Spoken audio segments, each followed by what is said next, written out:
Bismillahirrahmanirrahim. Alhamdulillahi Rabbil Alamin. Wassalatu wassalamu ala Rasulillah. Wa ba'd. Assalamualaikum warahmatullahi wabarakatuh. Papasok na tayo sa Al-Majlis Al-Thalith. Kunuzun bainal adhanaini o kunuzun bainal adhani wal iqama. Ito yung treasure, kayamanan sa pagitan ng adhan at iqama. Marami pong kayamanan naghihintay sa atin sa pagitan ng adhan at iqama na nasasayang natin sa pagitan ng adhan at iqama. Actually, ang iqama at ang adhan ay tinatawag din po ang iqama na adhan. Sabi ng Propeta sallallahu alaihi wasallam, bayna kulli adhanaini salatun, sa pagitan ng dalawang adhan ay mayroon ditong sunnah na salah.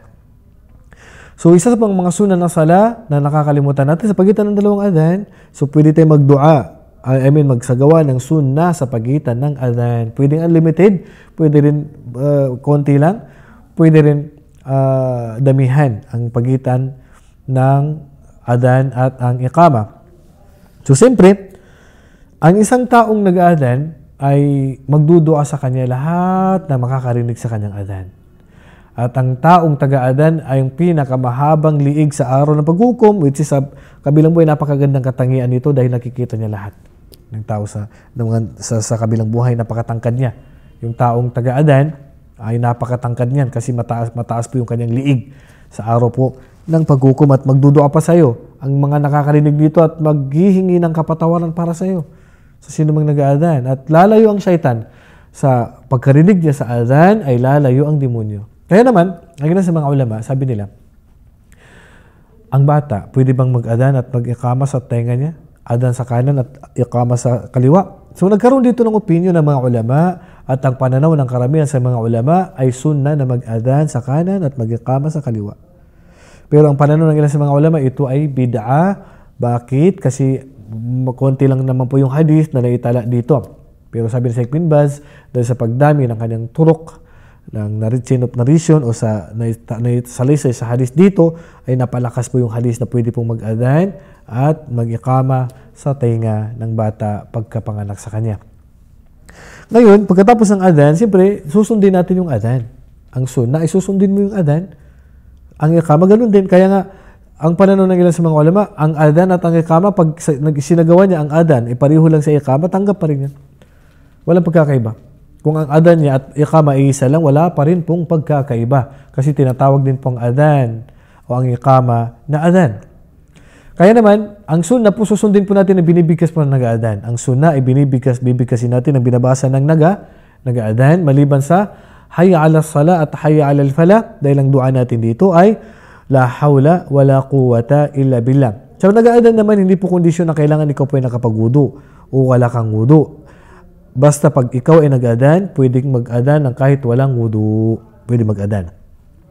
And then, basta ang mahalaga, wala ka sa CR, may dalaw ka man babae o kapapanganak mo pa lang, pwede mong sundin ang binibigkas na nag-aadhan. Ganun din po sa Fajr, pagdating po sa Fajr ng sinasabi ng as-salatu khairun minan naum, ang dua dito ay katulad din po ng as-salatu khairun minan naum. Ang dua dito ay as-salatu khairun minan naum pa rin po sa Fajr. Yan po. Maliban lang po sa hayya ala sala at hayya ala al-fala, dahil la hawla wala quwwata illa billah po ang dua dito.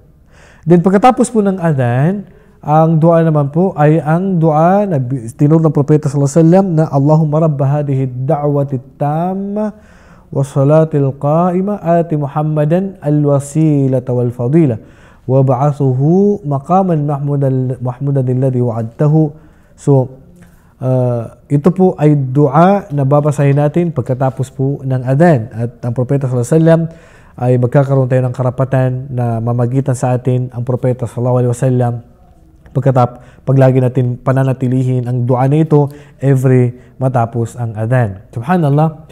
So nakakalimutan natin ito. Then after adhan, ay pwede tayong magsunnah. Mayroon tayong sunnah sa pagitan ng adhan at iqama. Magsusunnah tayo ng 2 raka'ah. Unlimited na walang problema doon. And then, pagpasok mo sa masjid, bago ka umupo, magsagawa ka muna ng 2 raka'ah na tahiyatul masjid at 2 raka'ah na para sa sunnatul wudu at 2 raka'ah sa sunnah sa pagitan ng adhan at iqama. Pwede mong pagsabay-sabayin yun ng 2 raka'ah lang sa marami pong intensyon.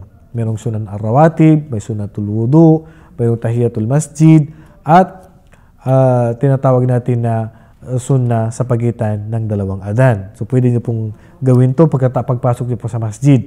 So, then after that, din magdua ka habang ikaw na sa masjid, magbasa ng Quran, umalala sa Allah subhanahu wa ta'ala sa oras na yan. Kasi ang dua po sa pagitan ng adhan at pagkatapos ng adhan is katanggap-tanggap po ang dua natin sa pagitan po ng adhan. Ito po yung mga bagay na nakakalimutan natin, na hindi natin nagagrab ang oportunidad na mga dua sa pagitan ng adhan at ng iqama at ang mga sunnah na sala sa pagitan ng adhan at ng iqama. Wallahu a'lam wa sallallahu ala nabiyyina Muhammadin wa ala alihi wa sahbihi ajma'in. Assalamu alaikum warahmatullahi wabarakatuh.